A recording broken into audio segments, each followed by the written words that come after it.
Hello everyone, नमस्कार। एक बार फिर से स्वागत है आप सभी का लोधा जी क्लासेस के बीए प्लेटफॉर्म पर। बीए सेकेंड ईयर में और पाश्चात्य राजनीतिक विचारक वाले सेशन को कंटिन्यू करते हुए दोस्तों आज हम सेशन की बात करेंगे शासन का वर्गीकरण। तो जी हाँ दोस्तों, अरस्तु ने किस प्रकार से अपने शासन का वर्गीकरण किया है उस पर आज पूरे विस्तार से चर्चा होने जा रही है दोस्तों। और मैं सेशन को स्टार्ट करूं उससे पहले आप सभी दोस्तों को बता दूं कि ये जो सेशन है दोस्तों, ये बीए फर्स्ट ईयर, सेकंड और थर्ड ईयर तीनों के लिए समान रूप से उपयोगी है। अब मैं ऐसा क्यों बोल रहा हूं, इसका कारण, इसके पीछे कारण ये है कि कुछ यूनिवर्सिटियां इसे बीए फर्स्ट ईयर में पढ़ा रही हैं, कुछ यूनिवर्सिटियां इसे बीए सेकंड ईयर में और कुछ इसको बीए थर्ड ईयर के अंतर्गत कवर करती है। इस कारण से दोस्तों तीनों ईयर को दृष्टि में रखते हुए ही इस सेशन को प्रिपेयर किया जा रहा है। आपके चाहे किसी भी ईयर में अगर ये सब्जेक्ट आपके सिलेबस में है तो आप इस सीरीज को एज इट इज फॉलो कर सकते हैं। सभी के लिए समान रूप से ये सेशन उपयोगी होगा। ओके, चलिए शुरुआत करते हैं दोस्तों सेशन की। लेक्चर नंबर 7 की शुरुआत करते हैं। जैसा कि आप सभी जानते हैं, बीए माफ करिएगा, यूनिट 1 में यूनानी राजनीतिक विचारक वाली जो यूनिट 1 है, इसके अंदर हम फर्स्ट टॉपिक को कंप्लीट कर चुके हैं, जिसमें लगभग 5 टॉपिक हुए हैं, 5 लेक्चर हुए हैं, 5 या 6 लेक्चर हुए हैं प्लेटो के संबंध में, है ना।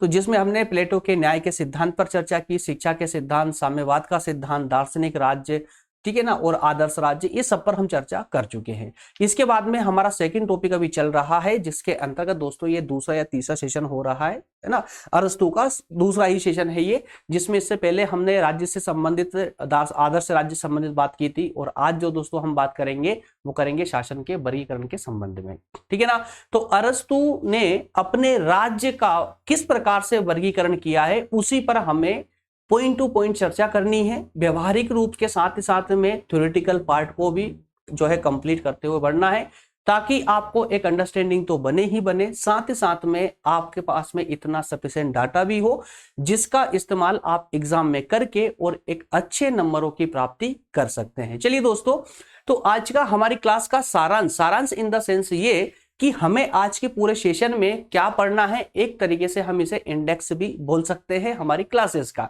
ठीक है ना। तो सबसे पहले हम बात करेंगे दोस्तों शासन का वर्गीकरण, कि अरस्तु ने किस प्रकार से अपने शासन का वर्गीकरण किया है।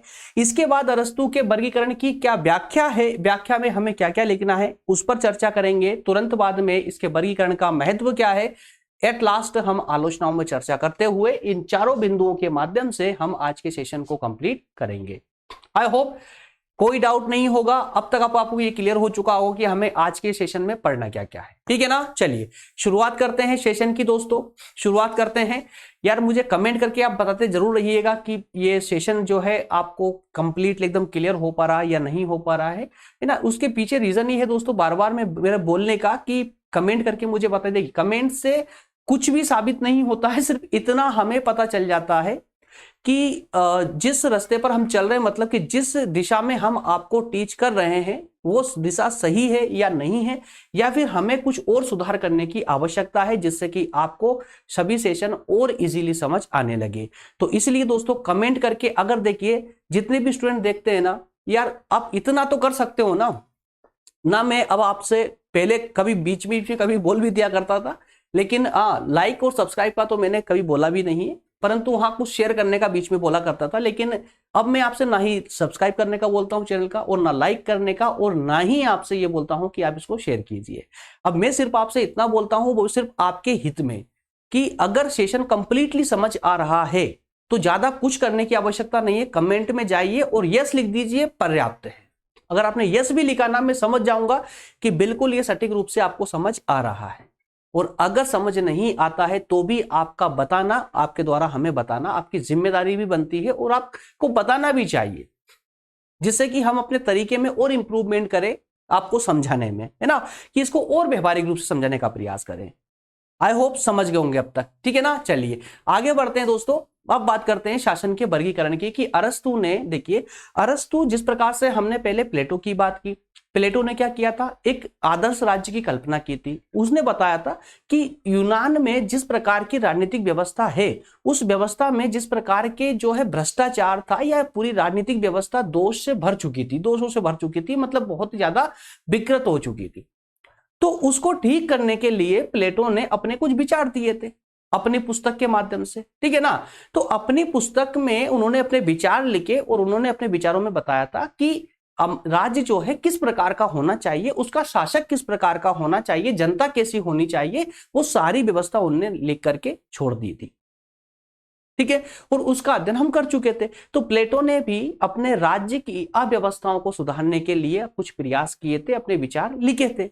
उसी क्रम में उनके शिष्य अरस्तु ने भी अपने कुछ विचार अपनी पुस्तक के आधार पर, अपने पुस्तक के माध्यम से जनता तक पहुंचाने का प्रयास किया कि साहब जो एक राज्य है ना, राज्य किस प्रकार का होगा तो राज्य की व्यवस्था बनी रहेगी और अच्छे से जो है शासन व्यवस्था है अच्छे से संचालित हो पाएगी, जनता को उनके अधिकार मिल पाएंगे, राज्य जो है अपना विकास कर पाएगा, विश्व स्तर पर अपनी पहचान बना पाएगा। तो इन सभी दृष्टिकोणों को लेकर के उन्होंने अपने कुछ विचार दिए थे, ठीक है। तो इससे संबंधित, राज्य से संबंधित कुछ विचारों को हमने इससे पहले वाले सेशन में कंप्लीट किए हैं, अरस्तु वाले विचार, ठीक है ना। तो उन विचारों को अब हम इसको और विस्तार दे रहे हैं आज के सेशन में। और आज के सेशन में हम बात करेंगे कि जिस प्रकार के राज्य की कल्पना अरस्तु ने की थी, उस राज्य को उन्होंने किस प्रकार से विभाजित किया है। वर्गीकरण मतलब कि उसका विभाजन करना, अलग अलग पार्ट्स में उनको बताना। क्लियर है? तो उसी पर हम चर्चा करने जा रहे हैं। अब दोस्तों, अब कहानी को हम आगे बढ़ाते हैं। अब बात करते हैं अरस्तु के वर्गीकरण की।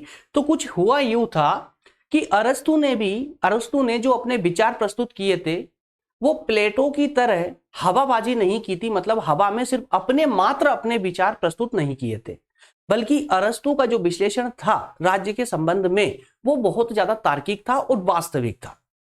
अब वो उनका विश्लेषण वास्तविक क्यों हुआ, प्लेटो का जो अध्ययन था वो वास्तविक क्यों नहीं था, क्योंकि प्लेटो के अध्ययन में उनके स्वयं के विचार थे, जबकि अरस्तु के अध्ययन में उनके स्वयं के विचार ना होते हुए वास्तविकता थी। और ये वास्तविकता अरस्तु के अध्ययन में क्यों आई, कहां से आई?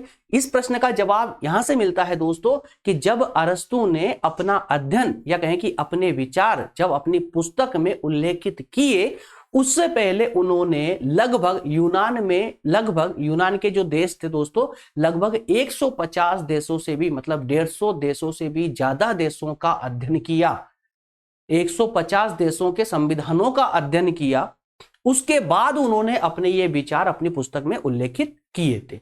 इसी कारण से इनके विचारों में वास्तविकता का रूप झलकता है। यहां तक की बात क्लियर है ना, ठीक है ना। तो अब दोस्तों ये अरस्तु क्या करते हैं, अपने आप से सवाल करते हैं और खुद ही जवाब देते हैं, अपने आप से सवाल करते हैं और खुद ही जवाब देते हैं। इन्होंने अपने आप से क्वेश्चन किया पुस्तक लिखते वक्त, इन्होंने बोला कि यार जिस राज्य का मैं सोच रहा हूं उस राज्य की जो संप्रभुता होगी ना वो किस में होगी, वो किस में होगी। संप्रभुता मतलब संपूर्ण शक्ति किस में होगी, कि एक व्यक्ति में होना चाहिए या कुछ व्यक्तियों में होना चाहिए या सभी व्यक्तियों में होना चाहिए। याद रखिएगा, तीनों कंसेप्ट को याद रखिएगा। इन तीनों कंसेप्ट से आगे शासन व्यवस्था अपना रूप धारण करने वाली है। एक व्यक्ति में होना चाहिए संप्रभुता, या फिर कुछ व्यक्तियों में होना चाहिए, या फिर सभी व्यक्तियों में होना चाहिए। एक सवाल का जवाब, एक सवाल उन्होंने अपने आप से किया, ठीक है ना। इसका जवाब वो अपने आप को खुद ही आगे देने वाले हैं, निश्चिंत रहिए, आपको जवाब नहीं देना है ना। अगला प्रश्न उन्होंने पूछा इसी संबंधित कि शासकों का, जो शासक होंगे इस राज्य में, उनका उद्देश्य क्या होगा, उनका उद्देश्य क्या होगा। क्या ये शासक अपने खुद के लिए काम करेंगे, मतलब अपने खुद के, अपने स्वयं के हित में शासन व्यवस्था करेंगे, या फिर सार्वजनिक कल्याण के लिए करेंगे। सार्वजनिक कल्याण अर्थात जनता के हित के लिए करेंगे। दो क्वेश्चन हो गए, यहां पर दो प्रश्न हो गए दोस्तों, ठीक है ना। पहला, राज्य की संप्रभुता किस में निहित तो होगी, एक व्यक्ति में, कुछ व्यक्तियों में, या संपूर्ण व्यक्तियों में। दूसरा कि जो शासक होगा उसका मूल कर्तव्य क्या होगा, या कि उसका उद्देश्य क्या होगा, स्वयं के लिए शासन करना या फिर जनता के लिए शासन करना। दो प्रश्न, दोनों प्रश्न का वो जवाब देते हैं कुछ इस प्रकार से। वो बताते हैं उद्देश्य की दृष्टि से अपने आप को जवाब देते हुए उन्होंने फिर आगे लिखा कि उद्देश्य की दृष्टि से अगर देखा जाए तो जो राज्य या संविधान जो होते हैं ये दो प्रकार के होंगे, मतलब राज्य, संविधान को छोड़िए, राज्य की बात कीजिए आप, तो कि किसी भी कोई भी राज्य होगा, कोई भी शासन व्यवस्था होगी, वो दो प्रकार की हो सकती है ना। किसकी दृष्टि से, उद्देश्य की दृष्टि से। कौन कौन सी होगी दोस्तों, एक तो ऐसी शासन व्यवस्था होगी जिसका रूप कैसा होगा, सामान्य रूप होगा। कैसा, सामान्य रूप होगा। और एक होगा विकृत रूप, एक सामान्य और एक विकृत। क्लियर है? तो सामान्य रूप और विकृत रूप, भाई सामान्य रूप किसको कहेंगे? सामान्य रूप वह रूप होगा जिसमें शासन जनता के लिए किया जाएगा, जनता के हित में किया जाएगा, सामान्य शासन। वहीं विकृत स्वरूप में शासन जनता के हित में ना होकर के शासक के हित में होगा। समझ रहे ना? यहां तक का क्लियर है? ठीक है ना? तो अरस्तु ने एक सवाल का जवाब तो अपने आप को दे दिया। जो दूसरा सवाल था कि शासक किस प्रकार शासन करेगा उद्देश्य की दृष्टि से, मतलब शासक का उद्देश्य क्या होगा, तो दूसरे प्रश्न का आंसर ये रहा, है ना? उन्होंने अपने आप को ही जवाब दिया। उन्होंने कहा कि दो प्रकार की शासन व्यवस्थाएं होंगी, सामान्य शासन होगा और एक विकृत शासन होगा। सामान्य शासन वह होगा जिसमें एक शासक का उद्देश्य जनता के हित में कार्य करना होगा, और विकृत स्वरूप वह होगा जिसमें शासन व्यवस्था शासक के स्वयं के हित में की जाएगी। आई होप यहां तक का पूरा क्लियर होना चाहिए, है ना? चलिए आगे बढ़ते हैं। अब हम बात करेंगे दोस्तों, अब बात कर लेते हैं सामान्य शासन क्या होगा और विकृत शासन क्या होगा। ठीक है ना? सामान्य शासन क्या होगा और विकृत शासन क्या होगा।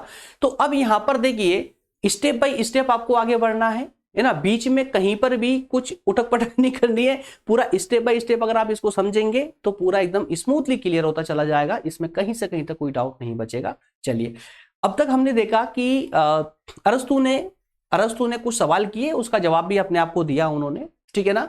और इसी प्रकार से अब इस सवाल और जवाब की श्रेणी में हमें दो शब्द मिले हैं, एक सामान्य स्वरूप राज्य का, एक सामान्य स्वरूप, और दूसरा राज्य का विकृत स्वरूप। इन दोनों के अर्थ थोड़े से हम और डिटेल में जान लेते हैं जिससे कि हमारा पूरा क्लियर हो जाए। अब हमने पहले वाले प्रश्न में एक प्रश्न किया था अरस्तु ने खुद से, क्या लिखा था उसमें? क्या लिखा था कि राज्य की संप्रभुता किसके पास होगी? एक व्यक्ति के पास, कुछ व्यक्ति के पास, या संपूर्ण व्यक्तियों के पास, सभी के पास में? उसका जवाब आपको इसमें मिलने वाला है। उन्होंने आगे बताया किसमें? सामान्य स्वरूप में, सामान्य शासन के सामान्य स्वरूप में कहा कि तीन प्रकार की जो विचारधाराएं हैं, एक व्यक्ति वाली, कुछ व्यक्ति वाली और संपूर्ण व्यक्ति वाली, इन तीनों प्रकार की विचारधाराओं से एक शासन व्यवस्था, तीन प्रकार की शासन व्यवस्थाएं अपना रूप धारण करती है, जो सामान्य भी हो सकती है और विकृत भी हो सकती है। सामान्य ऐसे बिल्कुल समझते चलिए, अभी पढ़ने का प्रयास मत कीजिएगा। सामान्य इन द सेंस ये कि जिस उद्देश्य से शासन की स्थापना की गई है, वो जो तीनों रूप यहां पर ये बताए जा रहे हैं, है ना, उसके हिसाब से अगर शासन हुआ तो उसका शासन का रूप कैसा होगा? सामान्य। और अगर यहां पर उद्देश्य बदला इन्हीं शासन व्यवस्थाओं का, इन्हीं तीनों शासन व्यवस्थाओं का, वो कौन सी तीनों बताने वाला हूं, डोंट वरी। तो तीन शासन व्यवस्थाएं, तीनों शासन व्यवस्थाओं का जैसे ही उद्देश्य बदलेगा वैसे ही वो विकृत रूप धारण कर लेगा, है ना?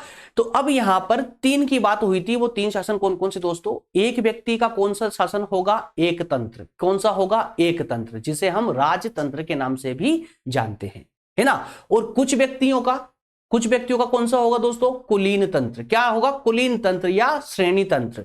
और सभी व्यक्तियों का कौन सा हो जाएगा? संयंत्र प्रजातंत्र। संयंत्र प्रजातंत्र, या फिर ऐसे बोलिए मध्यम वर्गीय शासन। मध्यम वर्गीय शासन। क्या तीनों शासन व्यवस्थाएं क्लियर है? याद रखिएगा, जैसे पहले प्रश्न में क्या कहा था, मैं फिर से स्लाइड वापस से उसी पर ले जाता हूं आप लोगों को। देखिए दोस्तों, यहां पर क्या कहा गया है कि शासन की संप्रभुता किस में होगी, राज्य की संप्रभुता किस में होगी? तो ये लिखा हुआ है, क्या एक व्यक्ति में होगी, या कुछ व्यक्तियों में होगी, या बहुत से मतलब सभी व्यक्तियों में होगी, है ना? तो एक व्यक्ति से बनता है यहां पर राजतंत्र, एक व्यक्ति से बनता है राजतंत्र, और कुछ व्यक्तियों से बनता है यहां पर कुलीन तंत्र। कौन सा दोस्तों? कुलीन तंत्र, है ना, कुलीन तंत्र। वहीं पर बहुत से व्यक्तियों से बनता है मध्यम वर्गीय शासन, या फिर प्रजातंत्र बोल दीजिए, है ना, लोकतंत्र बोल दीजिए, या मध्यम वर्गीय बोलेंगे ज्यादा बेहतर रहेगा। आई होप ये क्लियर होगा, ठीक है ना? तो इन तीनों से तीन प्रकार के शासन व्यवस्थाएं बनती है, और तीनों का जब तक उद्देश्य जनता के हित में कार्य करना रहेगा तब तक ये शासन का सामान्य रूप रहेगा। और जैसे ही इन तीनों शासन व्यवस्थाओं का जो उद्देश्य है वो बदलेगा, शासक के वर्ग के हित में कार्य करने लगेंगे ये, तो इनका रूप कैसा हो जाएगा? विकृत हो जाएगा। और जैसे ही विकृत होगा तो इनका नाम भी परिवर्तित हो जाएगा, नाम भी चेंज हो जाएगा, है ना। तो अब देखिए यहाँ डिस्क्रिप्शन पूरी लिखी हुई है, जो मैंने समझाया आप लोगों को पूरा लिखा हुआ है, जिससे आपको कभी भी कोई प्रॉब्लम नहीं आएगी। एक बार पढ़ेंगे तो पढ़ते ही आपको सब कुछ जाना पहचाना सा डाटा लगेगा। देखिए, राज्य एक तंत्र उस समय होता है जब एक व्यक्ति के हाथ में सत्ता होती है, क्लियर है, जिसका प्रयोग वह सर्वसाधारण के हित में, मतलब जनता के हित में करता है। उसी प्रकार से वह राज्य जिसका शासन एक व्यक्ति से अधिक परंतु कुछ व्यक्तियों के हाथों में होती, शासन व्यवस्था कुछ व्यक्तियों के हाथों में होगी, तो उस शासन व्यवस्था को हम कुलीन तंत्र कहेंगे या श्रेणी तंत्र कहेंगे, ठीक है ना। इसी को आगे बढ़ाइए, जब राज्य की सत्ता समस्त जनता में निहित हो, मतलब राज्य की सत्ता सभी व्यक्तियों के हाथों में हो, तो वह शासन व्यवस्था संयंत्र प्रजातंत्र या मध्यम वर्गीय तंत्र कहलाएगी। तीनों व्यवस्थाएं क्लियर है दोस्तों। अब आगे बढ़ने में कोई प्रॉब्लम नहीं होना चाहिए। अब दोस्तों देखिए, समझिए, ये जो सामान्य स्वरूप था, अब अगर ये सामान्य स्वरूप चेंज होता है, बदलता है ना, अगर इसका उद्देश्य बदलता है, इसके जो शासक वर्ग है वो जब तक जनता के हित में कार्य कर रहे हैं तब तक वो शासन व्यवस्था एज इट इज बनी हुई है ना, एक तंत्र के रूप में, राजतंत्र के रूप में, कुलीन तंत्र के रूप में, या फिर जो है मध्यम वर्गीय तंत्र के रूप में। लेकिन जैसे ही इन शासकों का उद्देश्य बदलता है, इनमें भ्रष्टाचार आता है और ये अपने खुद के हित के लिए कार्य करने लगते हैं, तो ये शासन व्यवस्था विकृत हो जाती है। ये तीनों शासन व्यवस्थाएं विकृत रूप धारण कर लेती है, और जैसे ही विकृत रूप धारण कर लेती है वैसे ही इनका नाम भी परिवर्तित हो जाता है। जहां पर राजतंत्र था वहां निरंकुश तंत्र हो जाएगा। ये लीजिए, पेन बता भी देता हूं मैं आप लोगों को।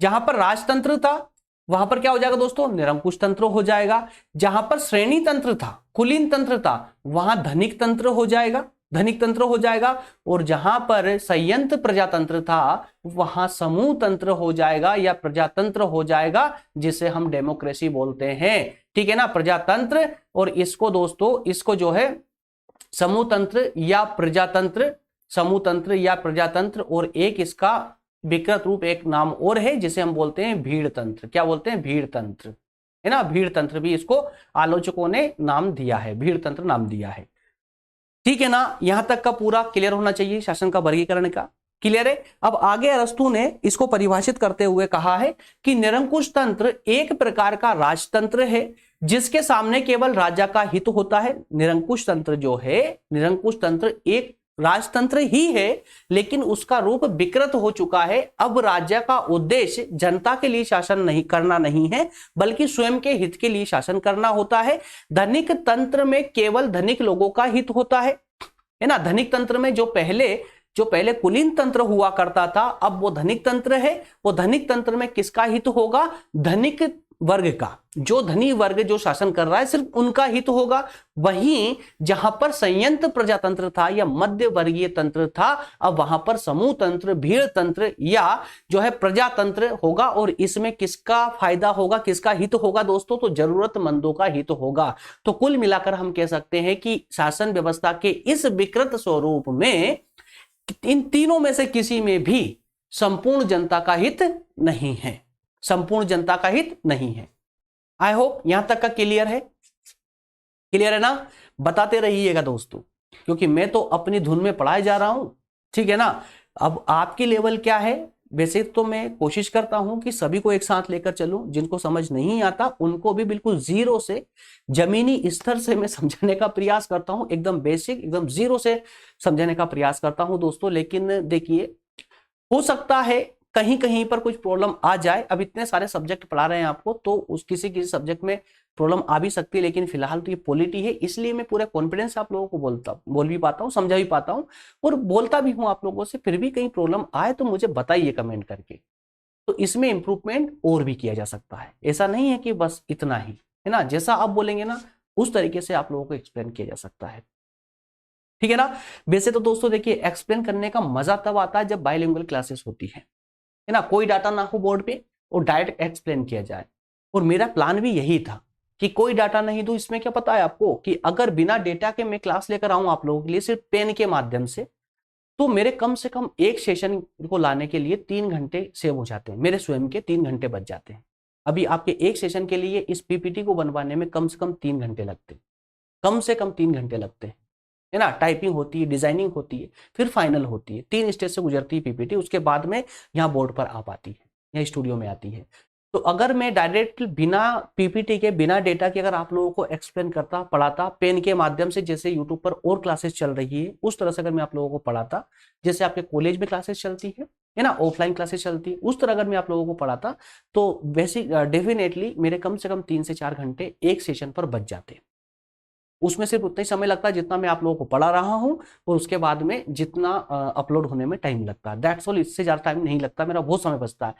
और इस बात पर के लिए हम तैयार भी हो चुके थे, लेकिन दोस्तों फिर बाद में मैंने पूरे गहराई में सोचा कि यार आप लोगों का इसमें कहीं नुकसान तो नहीं हो रहा है। तब देखा कि इसमें नुकसान तो नहीं है, समझ तो आप बहुत बेहतरीन तरीके से जाएंगे, बहुत अच्छे से समझ जाएंगे, लेकिन प्रॉब्लम आपको कब आ जाएगी कि सेशन आपने आज लिया और 1 महीने बाद पेपर है, तो अब आपको सामने ये प्रॉब्लम होगी कि अब रिवीजन करे कहां से, है ना। और आप जो नोट्स बनाते हो ना उसमें बहुत कम डाटा लिखते हो, और 1 महीने बाद आपके दिमाग से पूरा निकल जाता है कि मैंने क्या लिखा था, आपके द्वारा लिखा हुआ आपको ही पल्ले नहीं पड़ता है, वो नोट्स आप प्रॉपर बना भी नहीं पाते हो। 2 4 6 लेक्चर की बनाओगे, आगे डिसमिस हो जाएगी, छोड़ दोगे, भूल जाओगे, अरे यार वो नोट्स बनाने के चक्कर में सेशन को नहीं देखो, कई सारी प्रॉब्लम होती है। तो आप लोगों के एग्जाम के टाइम पे रिवीजन करने के चक्कर में ये पीपीटी बहुत कारगर साबित हुई है। कई स्टूडेंटों ने मुझे रिप्लाई में बताया भी है कि सर आपके नोट्स के माध्यम से ही हमारा जो है एग्जाम बहुत शानदार गया है, बुकें अरेंज नहीं हो पाई थी, किताबें अरेंज नहीं कर पाए, वो लोग नहीं ले पाते। तो ऐसे कुछ स्टूडेंट भी है जो नहीं परचेस कर पाते, तो उनकी ये पीपीटी मदद करती है। इस कारण से दोस्तों इस प्रकार का सेशन में आप लोगों के लिए लेकर आता हूं। तो इसीलिए बार बार बोल रहा हूं आपसे कि कहीं पर कोई प्रॉब्लम आए तुरंत बताइए। ये आपकी अपनी खुद की कोचिंग क्लासेस है, ये मान लीजिए ना, खुद की कोचिंग क्लासेस है, आप कोई सब्सक्राइबर नहीं है भाई, आप इस लोधा जी क्लासेस प्लेटफॉर्म के ना सदस्य हो, है ना, आप सभी की प्लेटफॉर्म है यार। ये तो कहीं पर कोई प्रॉब्लम आती थी कि आपको कि सर थोड़ी यहाँ प्रॉब्लम आ रही है, बिल्कुल बेझिझक होकर के क्वेश्चन कीजिए ना, बेझिझक होकर कीजिए। जब तक क्वेश्चन नहीं करोगे आपको आंसर कैसे मिलेगा, है ना। चलिए कंटिन्यू करते हैं। चलिए दोस्तों, अब जो है अभी तक का हमने जो वर्गीकरण समझा है अरस्तु का, उसमें 3 शासन व्यवस्थाओं की उसने बात की है ना, और उन तीनों शासन व्यवस्थाओं के 2 रूप बताए हैं। 3 शासन व्यवस्थाएं कौन सी, मैं फिर से रिपीट कर रहा हूं। एक व्यक्ति का शासन कौन सा है, एक तंत्र, या उसको राजतंत्र भी बोलते हैं, है ना। मतलब क्या होता है इसमें कि जो शासन व्यवस्था होती है वो एक व्यक्ति के हाथों में होती है, सारी शक्तियां शासन की एक व्यक्ति के हाथ में होती है, उसको हम एक व्यक्ति का शासन बोलते हैं, जिसे राजतंत्र या एक तंत्र के नाम से जाना जाता है। एक दूसरा होता है कुछ व्यक्तियों का शासन, तो वो कुछ व्यक्तियों का शासन कहलाता है दोस्तों कुलीन तंत्र। क्या कहलाता है, कुलीन तंत्र। इसमें कुछ व्यक्तियों के हाथों में, मतलब एक वर्ग विशेष के हाथों में शासन व्यवस्था होती है। तीसरा होता है बहुत से व्यक्तियों का शासन, जिसे हम मध्यम वर्गीय तंत्र या प्रजातंत्र के, संयंत्र प्रजातंत्र के नाम से जानते हैं। तीनों शासन व्यवस्थाएं क्लियर है। अब इन्हीं तीनों शासन व्यवस्थाओं के उन्होंने 2 रूप बताए हैं। एक तो सामान्य रूप बताया है और एक बताया विकृत रूप। सामान्य रूप वो रूप होता है जिसमें तीनों शासन व्यवस्थाएं जनता के हित में कार्य करती है, और अगर इसी शासन व्यवस्थाओं में गड़बड़ी आ जाए, मतलब कि भ्रष्टाचार आ जाए, तो ये अपना रूप जो है सामान्य से छोड़ करके विकृत धारण कर लेती है, विकृत रूप धारण कर लेती है। और जैसे ये विकृत रूप धारण करती है, मतलब कि अब इनका उद्देश्य क्या हो जाता है, स्वयं के हित के लिए कार्य करना। जनता को ये लोग भूल जाते हैं, जनता पर जो है अत्याचार करते हैं। क्लियर है ना। तो जैसे ही ये विकृत रूप धारण करती है तो इनका नाम भी चेंज हो जाता है, बदल जाता है। नाम लिखा हुआ टेबल में भाई समझ लीजिए, थोड़ा सा मैं एक्सप्लेन भी कर देता हूं। तो अब आपको यहां से इस टेबल के माध्यम से एक साथ ही आपको सारी शासन व्यवस्थाओं को समझने में बहुत आसानी होने वाली है। देखिए दोस्तों, इस पहले वाले कॉलम में है शासकों की संख्या, शासकों की संख्या, शासकों की संख्या के माध्यम से आपको एक्सप्लेन किया गया है। इसमें है नैतिकता या राज्य सत्ता के प्रयोग का उद्देश्य का अर्थ, मतलब कि दोनों रूप। पहला रूप राज्य का शुद्ध या सामान्य, है ना, सामान्य स्वरूप। दूसरा है राज्य का विकृत स्वरूप। देखिए, जब एक व्यक्ति का शासन सामान्य होता है, जनता के हित में होता है, तब वह राजतंत्र कहलाता है। लेकिन जैसे ही इसका उद्देश्य बदलता है और शासक अपने स्वयं के हित में कार्य करने लगता है, वैसे ही ये निरंकुश तंत्र कहलाएगा। ठीक है ना। जैसे ही इसका नाम, जिसका इसका उद्देश्य जो है विकृत शासन बनता है, विकृत शासन व्यवस्था का रूप धारण करता है ये शासन, वैसे ही ये निरंकुश बन जाता है। उसी प्रकार से कुछ व्यक्तियों के शासन के अंतर्गत इसको सामान्य स्वरूप को हम क्या कहेंगे, कुलीन तंत्र कहेंगे, या श्रेणी तंत्र कहेंगे, या अभिजात्य तंत्र कहेंगे। जैसे ही इसका उद्देश्य बदल करके भ्रष्ट होता है या विकृत रूप धारण करता है, वैसे ही ये धनिक तंत्र बन जाता है, धनिक तंत्र बन जाता है ना। इन 6 शासन व्यवस्थाओं का हम विस्तार से भी वर्णन करने वाले हैं, निश्चिंत रहे। उसके बाद दोस्तों बहुत से व्यक्तियों का शासन के अंतर्गत मध्यम वर्गीय तंत्र या संयंत्र प्रजातंत्र कहा जाता है, जब ये सामान्य रूप में होता है, लेकिन जैसे ही विकृत रूप धारण करता है वैसे ही ये प्रजातंत्र या भीड़ तंत्र बन जाता है। क्लियर है, ठीक है ना। प्रजातंत्र या भीड़ तंत्र, जिसे डेमोक्रेसी कहा जाता है, डेमोक्रेसी। तो अरस्तु के अनुसार जो डेमोक्रेसी है वर्तमान में वो बहुत बेकार है, नहीं होना चाहिए, ठीक है ना। देखिए हर एक विचारक के जरूरी नहीं कि सारे विचार सही हो, कुछ विचार गड़बड़ भी हो सकते हैं, जरूरी नहीं है ना। लेकिन उस पर मत जाइए। अगर हम इनके पूरे विश्लेषण की बात करें तो इन्होंने बहुत वास्तविकता के साथ में अपना आधार दिया है। जो इसमें से अच्छा है वो निकाला। विभिन्न राज्यों के जब राजनीति की बात हुई है तो राजनीति का जब कोई आधार बनाया है ना, तो इनके विश्लेषण को जरूर आधार बनाया उन लोगों ने, और जो अच्छी बातें थी इसमें से निकाली उन लोगों ने, इसके आधार पर अपनी शासन व्यवस्था को संचालित भी किया है। तो इस प्रकार से उन्होंने 3 शासन व्यवस्थाओं के दोनों रूपों को बताने का प्रयास किया है। दोनों रूपों को दोस्तों हम आगे अब इसमें अध्ययन करने वाले। सबसे पहले हम लेंगे सामान्य अध्ययन को। किसको? सामान्य अध्ययन को। सामान्य और विकृत दोनों रूपों का दोस्तों, ये 6 प्रकार की शासन व्यवस्था, 6 प्रकार की शासन व्यवस्था ना होकर के बल्कि ये 3 प्रकार की शासन व्यवस्था ही है, जैसा आपने समझा है। पहले तीन इनका कौन सा दोस्तों? ये सामान्य शासन है। सामान्य शासन का जो रूप है वो सामान्य है। क्लियर है, सामान्य स्वरूप है। और बाकी की जो 3 है, बाकी की जो 3 शासन व्यवस्थाएं दिख रही हैं, ये है विकृत, ये है विकृत। यहां तक का क्लियर है? चलिए, अगर ये क्लियर है तो चलिए एक एक करके इनको जल्दी से एक्सप्लेन कर लेते हैं। सबसे पहले राजतंत्र है ना, और फिर कुलीन तंत्र। राजतंत्र जैसा कि आपने देखिए व्यवहारिक रूप से समझेंगे वही होगा। राजतंत्रात्मक शासन व्यवस्था का अर्थ यह होता है कि जिस शासन व्यवस्था में शासन की सत्ता मतलब शक्ति एक व्यक्ति के हाथ में हो, और वो एक व्यक्ति मतलब शासक जनता के हित में कार्य करे, जनता के हित में कार्य करे, तो वह शासन व्यवस्था राजतंत्र शासन व्यवस्था कहलाती है। क्लियर है? तो दोस्तों अरस्तु यह भी कहता है कि ऐसा शासक मिलना कठिन है। क्या कहा अरस्तु ने? देखिए एक्सप्लेन किया राजतंत्र को स्पष्ट। उन्होंने कहा कि एक व्यक्ति जहां पर संपूर्ण शासन व्यवस्था एक व्यक्ति के हाथ में हो, लेकिन वो व्यक्ति जनता के हित में कार्य करे, जन कल्याण के लिए कार्य करेगा, तो इस प्रकार की शासन व्यवस्था राजतंत्र कहलाती है। ये उन्होंने एक्सप्लेन तो कर दिया, लेकिन अरस्तु खुद कहते हैं कि इस प्रकार के शासक का मिलना बहुत मुश्किल है, बहुत मुश्किल है। क्योंकि अगर मान लो ऐसा शासक मिल भी जाता है, बाई चांस कोई ऐसा शासक आ भी जाता है जो सारी शक्तियां खुद के पास होने के बावजूद भी जो जनता की भलाई के लिए कार्य करे, ऐसा धार्मिक व्यक्ति मिल भी जाए, तो इस बात की कोई गारंटी नहीं है कि उसके बाद उसका जो उत्तराधिकारी होगा वो भी इसी प्रकार का। अगर पहला शासक अगर राजतंत्रात्मक है तो अगला पक्का निरंकुश भी हो सकता है, कोई गारंटी नहीं है। इसलिए इस शासन व्यवस्था को दुर्लभ बताया है। किसने? अरस्तु ने। क्लियर? अगला बताया गया है कुलीन तंत्र। तो कुलीन तंत्र का मतलब यह कि एक वर्ग विशेष, समाज के एक वर्ग में, जैसे धनी लोग भी हो सकते हैं, कुछ वर्ग भी हो सकते हैं, तो उन कुछ एक विशेष वर्ग के हाथों में जब शासन की सत्ता होती है, शासन सत्ता होती है, तो उस शासन व्यवस्था को हम कुलीन तंत्र कहते हैं या श्रेणी तंत्र कहते हैं। और इस प्रकार की शासन व्यवस्था का जो विकास होता है, डेवलपमेंट होता है दोस्तों, जो विकास होता है वो 3 तत्वों से मिलकर होता है। मतलब 3 प्रकार के व्यक्तियों से होता है, या कहें कि इनमें शामिल होने वाले व्यक्तियों के 3 गुण होते हैं। कौन कौन से? कि जो उस वर्ग विशेष में जन्म लेता है वो इस शासन व्यवस्था का सदस्य बन जाएगा। जिस व्यक्ति के पास में संपत्ति बहुत ज्यादा है वो भी शासन व्यवस्था का भाग बन जाएगा, हिस्सा बन जाएगा। वो जिस व्यक्ति में बहुत अच्छे गुण हैं वो भी शासन व्यवस्था का हिस्सा बन सकता है। मतलब ये कि सामान्य जनता इसका हिस्सा नहीं बनेंगे, एक वर्ग विशेष होगा समाज का। क्लियर है? ठीक है ना। ये ऐसे भी आप इसको देख सकते हैं कि एक समाज का ऐसा वर्ग जिनका जो जन्म के आधार पर एक वर्ग विशेष हो उसका, या फिर संपत्ति के आधार पर सिर्फ अमीर अमीर लोग हो, या फिर गुण के आधार पर बहुत ज्यादा गुणी लोग हो, वो भी इस प्रकार की शासन व्यवस्था का संचालन कर सकते हैं। क्लियर है? दोनों प्रकार की व्यवस्थाएं क्लियर है दोस्तों? चलिए, अगर क्लियर है तो फिर आगे बढ़ते हैं।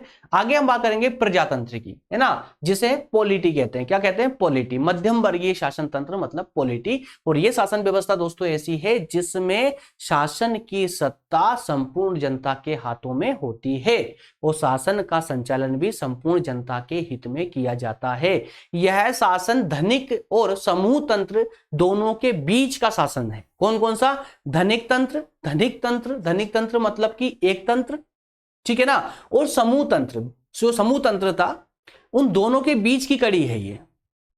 क्लियर है? तो इस शासन में मध्यम वर्ग के लोग होते हैं। कौन से? मध्यम वर्ग के लोग होते हैं जो सार्वजनिक हित में कार्य करते हैं, सार्वजनिक हित में अपना शासन चलाते हैं।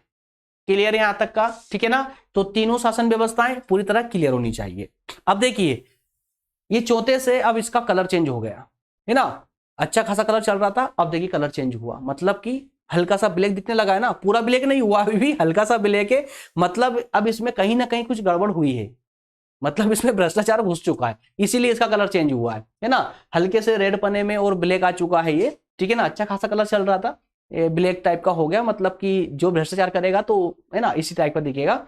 तो अब देखिए, जो पहला जो शासन व्यवस्था थी हमारी राजतंत्र, अब उसमें जैसे ही भ्रष्टाचार आया, उसकी नीयत खराब हुई, उसका उद्देश्य बदला, वैसे ही वो निरंकुश तंत्र बन गया। अब निरंकुश तंत्र में क्या होगा, सिंपल शब्दों में समझते चलिए, शासन व्यवस्था एक ही व्यक्ति के हाथ में। अब वो जो शासन कर रहा है वो अपने स्वयं के हित में कर रहा है, मतलब वो तानाशाह बन चुका है, निरंकुश बन चुका है। अपनी असीमित शक्तियों का प्रयोग वो अपने स्वयं के हित में करेगा, जनता से उसे कोई लेना देना नहीं है।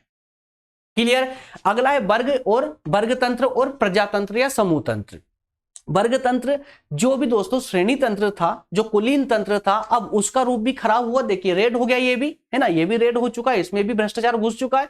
तो अब इसका भी विकृत रूप धारण कर चुका है ये भी। तो ये जो कुलीन तंत्र था, इसका उद्देश्य बदला, जनता के हित में शासन करने की अपेक्षा खुद स्वयं के, मतलब कि जिस वर्ग का शासन है उस वर्ग विशेष के हित में शासन होने लगा, वैसे ही इसका रूप जो है वर्ग तंत्र कहलाया।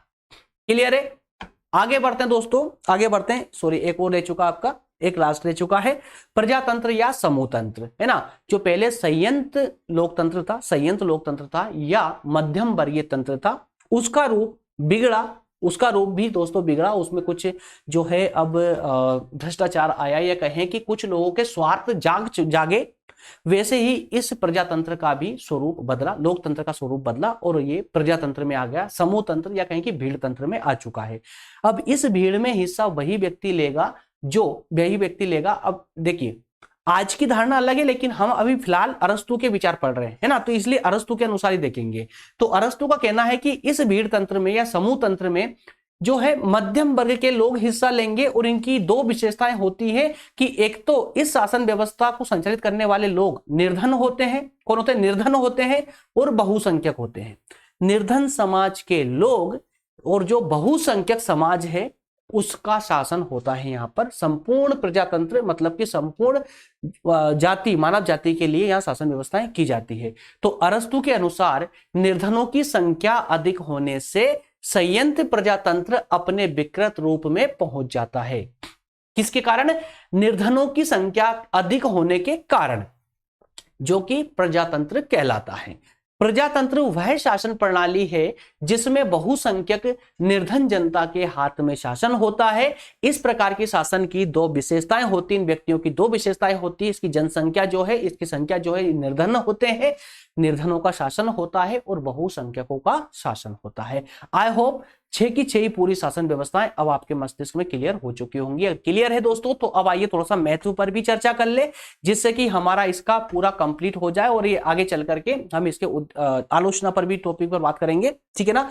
चलिए सबसे पहले बात करते हैं दोस्तों इसके महत्व की। तो देखिए, अरस्तु का जो वर्गीकरण था, मैं हम पहले ही देख चुके हैं कि दोस्तों वास्तविकता पर आधारित है, क्योंकि इन्होंने लगभग 150 से भी ज्यादा संविधानों पर चर्चा का अध्ययन किया, उसके बाद अपने विचार रखे। तो ऐसा कौन सा व्यक्ति होगा यार जो 150 तो हमसे किताबें नहीं पढ़ाती है यार, पूरे साल भर में 6 किताब नहीं पढ़ पाते हम लोग अपने विषय की, सब्जेक्ट की पूरी, है ना, खत्म होने से, हमारी किताबें खत्म होने से पहले हमारे एग्जाम हो जाते हैं। तो ये कैसा व्यक्ति रहा होगा कि 150 किताबें, 150 से भी ज्यादा किताबें उसने पढ़ी, और सिर्फ काय के लिए कि एक किताब लिखनी थी उसे। तो एक किताब लिखने के लिए उसने इतनी सारी किताबें पढ़ी, उसके आधार पर उसने अपने विचार प्रस्तुत किए थे। इसलिए इनके महत्व बहुत ज्यादा है, अरस्तु के महत्व बहुत ज्यादा है। तो अरस्तु के महत्व की बात करें, विचारों के महत्व की बात करें, तो इनका जो वर्गीकरण है दोस्तों, ज्ञान और अनुभव का परिणाम है। किसका? ज्ञान और अनुभव का परिणाम है, क्योंकि 150 से भी ज्यादा संविधानों का अध्ययन करने के बाद में उन्होंने अपने विचार प्रस्तुत किए थे। दूसरा है, सरकार ही राज्य की इच्छा की अभिव्यक्ति करती है। जो सरकार होती है किसी राज्य की, जो सरकार मतलब कि जो शासक वर्ग होता है, जो सरकार होती है, वही बताती है कि राज्य की इच्छा क्या है या राज्य का उद्देश्य क्या है। तो सरकारों का वर्गीकरण ही राज्य का वर्गीकरण है, और यहां सरकारों का वर्गीकरण ही किया है अरस्तु ने। क्लियर है ना? और जिन राजनीति शास्त्रियों ने राज्यों, सरकारों या संविधानों का वर्गीकरण किया, आगे चल करके जिन राजनीतिज्ञों ने भी शासनों का वर्गीकरण करने का प्रयास किया या किया है, उन्होंने अरस्तु के इस वर्गीकरण को ही आधार बनाया है। तो समझ जाइए कि आने वाले जो राजनीतिज्ञ है उनके लिए भी इनका वर्गीकरण कितना महत्वपूर्ण होगा। आई होप क्लियर हो रहा होगा। आगे बढ़ते हैं। तो अरस्तु का जो राजतंत्र, कुलीन तंत्र और प्रजातंत्र शासन का भेद आज भी तीनों रूप महत्वपूर्ण है। आज भी अध्ययन के दृष्टिकोण से राजतंत्र, कुलीन तंत्र और प्रजातंत्र तीनों रूप जो है महत्वपूर्ण है, तीनों रूप महत्वपूर्ण है। नेक्स्ट एंड लास्ट है, अरस्तु ने शासन का जो वर्गीकरण शासकों के उद्देश्य के आधार पर किया। उद्देश्य ना, जनता के हित में कार्य करना और एक जनता के स्वयं के हित में कार्य करना, ये शासक का उद्देश्य। तो इसी उद्देश्य की चर्चा करते हुए कहा गया है कि इसकी जो है उपेक्षा नहीं की जा सकती। ये वर्गीकरण बहुत ही महत्वपूर्ण है वर्तमान परिदृश्य में भी। क्लियर है? तो पांचों महत्व क्लियर होने चाहिए। चलिए, अगर ये क्लियर है तो अब लास्ट पॉइंट पर दोस्तों हम मूव करेंगे। इसमें बात करेंगे अरस्तु के शासन पर की आलोचना, वर्गीकरण की आलोचना, है ना। शासन, अरस्तु के वर्गीकरण की आलोचना के अंतर्गत 4 बिंदुओं को देखने वाले हैं। इन चारों बिंदुओं के अनुसार हमें जो है, सिंपल है, कुछ भी इसमें डिफिकल्ट जैसा नहीं है। चलिए अंदर चल के पढ़ते हैं, क्योंकि क्लास अनावश्यक रूप से कुछ ज्यादा लंबी होती जा रही है। इतना ज्यादा लंबी नहीं होना चाहिए, लेकिन आपको थोड़ा सा डिटेल में एक्सप्लेन करने के चक्कर में दोस्तों सेशन आजकल कुछ ज्यादा ही लंबे हो रहे हैं है ना। पहले 25 से 30 मिनट की सेशन होता था, लंबा सेशन भी 30 मिनट या 35 मिनट लास्ट होता था, इसमें समाप्त हो जाया करता था। लेकिन आजकल पता नहीं क्या हो रहा है कि कोई भी सेशन 40 मिनट से नीचे हो ही नहीं रहा। 45 मिनट, 1-1 घंटे तक सेशन पहुंच रहे हैं। थोड़ा ज्यादा एक्सप्लेन करने के चक्कर में सब हो रहा है, और कुछ भी नहीं है। मैं चाहता हूं कि और बेहतर तरीके से आप समझे, है ना, तो शायद ज्यादा अच्छा होगा। चलिए, वर्गीकरण की आलोचना की बात करें दोस्तों। अब देखिए, अब थोड़ा सा अपना नजरिया बदल लीजिए। अभी तक हमने इनकी वास्तविकता की बात की, इसके पूरे अच्छी जितनी बातें थी वो सब पर चर्चा की है। लेकिन चूंकि हम तो छात्र हैं भाई, हमें तो कार्य दिया गया कि आप इनकी महत्व भी बताइए और इनकी जो है आलोचना भी कीजिए। हमें तो दोनों बात करनी है ना, अच्छाई भी और बुराई भी। अब इसके अंदर जो इनकी गलतियां थी, जो बुराइयां हैं, उनको निकाल कर लेकर आना है कुछ बिंदुओं के माध्यम से, ठीक है ना। और कुछ ऐसी बुराई करना ताकि अरस्तु साहब को बुरा ना लगे। चलिए, तो आलोचनाओं में कहेंगे दोस्तों हम कि भले ही अरस्तु ने कई सारे देशों के संविधानों को पढ़ करके उनके आधार पर अपना अध्ययन प्रस्तुत किया है, लेकिन फिर भी इन्होंने कहीं कहीं पर कुछ त्रुटियां की है। उन्हीं त्रुटियों को लेकर के ही कुछ विद्वानों ने यहां पर उनके इस वर्गीकरण की आलोचना भी की है। उन आलोचनाओं के अंतर्गत पहला तथ्य है कि आधुनिक राज्यों पर इनका यह सिद्धांत लागू नहीं होता है। आधुनिक मतलब कि वर्तमान के जो हमारे राज्य है, उन राज्यों पर इनका यह वर्गीकरण लागू नहीं होता है। किसने कहा? सिले साहब ने कहा। किसने कहा? सिले ने कहा है कि अरस्तु का वर्गीकरण आधुनिक राज्यों पर लागू नहीं होता। आज ऐसे शासन कठिनाई से ही देखने को मिलते हैं जहां शासन सत्ता एक व्यक्ति या केवल कुछ व्यक्तियों के हाथों में हो। एग्जैक्टली ये भी सही है कि आज अगर वर्तमान की बात करें तो शासन व्यवस्था एक व्यक्ति के हाथ वाली, या मतलब कि एक तंत्र या समूह तंत्र वाली शासन व्यवस्थाएं ना के बराबर है, देखने को नहीं मिलती है। अब चूंकि सिले साहब वर्तमान की बात कर रहे हैं, लेकिन अरस्तु साहब जो है उस समय लिख करके गए थे, तो ये आलोचना तो मैं अपना पर्सनल बताऊं तो ये निरर्थक लगती है, पूरी तरह निरर्थक लगती है। क्योंकि उन्होंने उस समय उस समय यूनान की कंडीशन देखते हुए अपने विचार रखे थे, उस समय की राजनीतिक व्यवस्था में सुधार करने के लिए रखे थे, है ना। तो अब वर्तमान में जो व्यवस्था है उसके अनुसार तो ये आलोचना निरर्थक ही लगती है। चलिए कोई बात नहीं, लगती होगी लेकिन लिखना तो हमको यही है। अगला है प्रजातंत्र के संबंध में अरस्तु की जो धारणा है वो गलत है। प्रजातंत्र के संबंध में अरस्तु की जो धारणा है वो गलत है। हाँ, थोड़ा सा प्रजातंत्र के संबंध में इन्होंने कहा कुछ और बट है कुछ और, है ना। तो आलोचकों का कहना है कि प्रजातंत्र के बारे में अरस्तु ने जो विचार प्रस्तुत किए हैं, गरीबों का शासन, भीड़ तंत्र, भीड़ का शासन, है ना, और बहुसंख्यकों का शासन, तो उन्होंने कहा है कि जितनी बुराइयां इन्होंने प्रजातंत्र के अंतर्गत बताई है वास्तविक रूप से ऐसा नहीं है, क्योंकि वर्तमान में देखा जाए तो सबसे बेहतर शासन प्रणाली आज प्रजातंत्र ही है, क्योंकि विश्व के अधिकतम देश जो है इसे अपना चुके हैं। अगला है अरस्तु का वर्गीकरण मौलिक नहीं है। अरस्तु का वर्गीकरण मौलिक नहीं है, तो इन विद्वान का कहना यह है कि अरस्तु ने जो वर्गीकरण किया है राज्य का, यह वर्गीकरण कोई पहली बार इन्होंने नहीं किया है, बल्कि इनसे पहले भी कुछ विद्वान कर चुके हैं, जैसे हेरोडोटस भी कर चुके हैं, प्लेटो भी बता चुके हैं। उसके बाद जो है उनके ही सिद्धांतों में कुछ थोड़ा बहुत परिवर्तन करने के बाद ही जो है अरस्तु ने उस राज्य को प्रस्तुत कर दिया। उसमें हेरोडोटस या प्लेटो जैसे जो इनके जो राज्य था उनका वर्गीकरण था, उसी में थोड़ा बहुत चेंजेस करके और इन्होंने प्रस्तुत कर दिया। ये कहना है आलोचकों का, भाई मैं नहीं बोल रहा हूं, है ना। और अरस्तु का नेक्स्ट है, अरस्तु का परिवर्तन चक्र जो है वो भी विश्वसनीय नहीं है। परिवर्तन चक्र अर्थात ये कि अरस्तु ने कहा था कि इस शासन प्रणाली के बाद में ये शासन प्रणाली आएगी, जबकि ऐसा नहीं हुआ। मतलब ये कि शासन प्रणालियों में परिवर्तन की एक निश्चित क्रम होता है। उन्होंने कहा था, उदाहरण दिया था, अरस्तु ने ही कहा था कि निरंकुश तंत्र के बाद में कुलीन तंत्र की स्थापना होती है। निरंकुश तंत्र, पहले राजतंत्र आएगा, राजतंत्र में जो शासक होगा, जो जनता के हित के लिए कार्य कर रहा होगा, उसका उत्तराधिकारी आएगा, वो निरंकुश बनेगा। निरंकुश के बाद में उसमें विभिन्न व्यक्ति उसमें जुड़ेंगे, एक वर्ग विशेष बनेगा, तो वो कुलीन तंत्र बन जाएगा। उसके बाद में कुलीन तंत्र के बाद में फिर वो जो है अपना विकृत रूप धारण करेगा, समझ रहे ना। उसके बाद प्रजातंत्र आएगा। तो ऐसा कहा गया था कि प्रजातंत्र की स्थापना सबसे अंतिम रूप में होगी, लेकिन ऐसा नहीं हुआ। रूस और भारत जैसे देशों को अगर देखा जाए तो यहां पर पहले निरंकुश तंत्र हुआ करते थे और निरंकुश तंत्र से सीधे प्रजातंत्र की ओर मूव किया है। और इस धारणा से कहा जा सकता है कि अरस्तु के वर्गीकरण में शासन के परिवर्तन का जो चक्र है ये गलत साबित होता है। ठीक है ना। आई होप पूरा क्लियर, वो सेशन भी कंप्लीट। ओके, चलिए नेक्स्ट सेशन हमारे किस पर होगा, तो नेक्स्ट सेशन होगा दोस्तों नागरिकता पर, कि अरस्तु ने नागरिकता के संबंध में क्या विचार प्रस्तुत किए हैं, उस पर हमारा नेक्स्ट सेशन होगा। ठीक है ना। चलिए मिलेंगे नेक्स्ट सेशन में। और अभी तक अगर आपने टेलीग्राम को ज्वाइन नहीं किया है तो कर लेंगे, आप ही लोगों का फायदा होगा।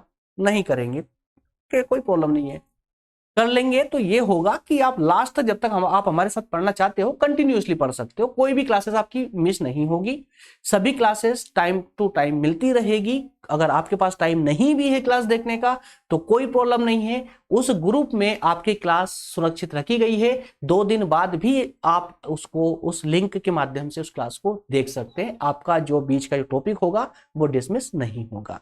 आप continuously topic wise topic Telegram के माध्यम से अध्ययन अपना कर सकते हैं। बस आपको ये उस ग्रुप में एक्टिव रहना होगा, सिर्फ ग्रुप को चेक करते रहना होगा कि कब जो है वहां पर लेक्चर अपलोड किया गया है ना। और कोई शुल्क वहां पर भी नहीं लिया जाता। चलिए मिलेंगे नेक्स्ट सेशन में। थैंक यू, धन्यवाद।